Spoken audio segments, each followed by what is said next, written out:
بسم اللہ الرحمن الرحیم۔ کسی مصیبت زدہ کی مصیبت سے بچنے کا نسخہ۔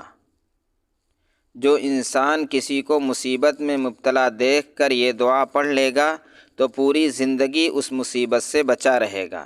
بہت مجرب ہے۔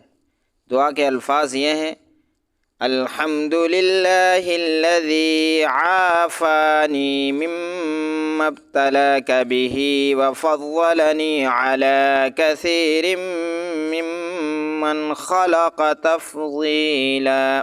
ترمذی شریف۔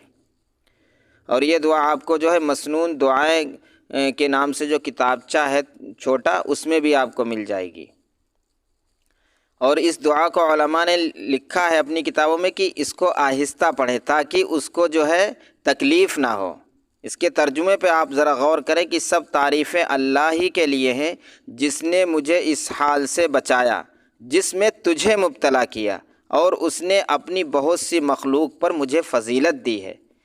تو نبی کریم صلی اللہ علیہ وسلم کا ارشاد ہے کہ کسی بلا یعنی غم، ہم، مصیبت، مرض میں مبتلا انسان کو دیکھتے وقت مندرجہ ذیل دعا پڑھنے والا شخص اس بلا سے، اس مصیبت سے، اس پریشانی سے بِإِذْنِ اللہ تا موت محفوظ رہے گا۔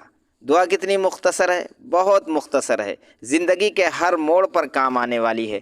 آپ نے کسی کو دیکھا کہ بہت پریشان ہے، بڑا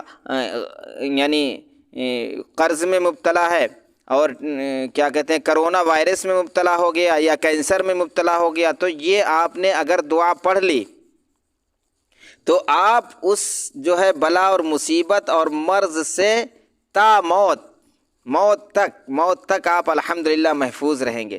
تو کتنی مختصر ہے اور کتنی کام آنے والی دعا ہے، یہ ہر موڑ پر کام آنے والی دعا ہے۔ تو اس کو یاد کر لیں، اپنے بچوں کو یاد کرائیں، اپنے سارے لوگوں کو یاد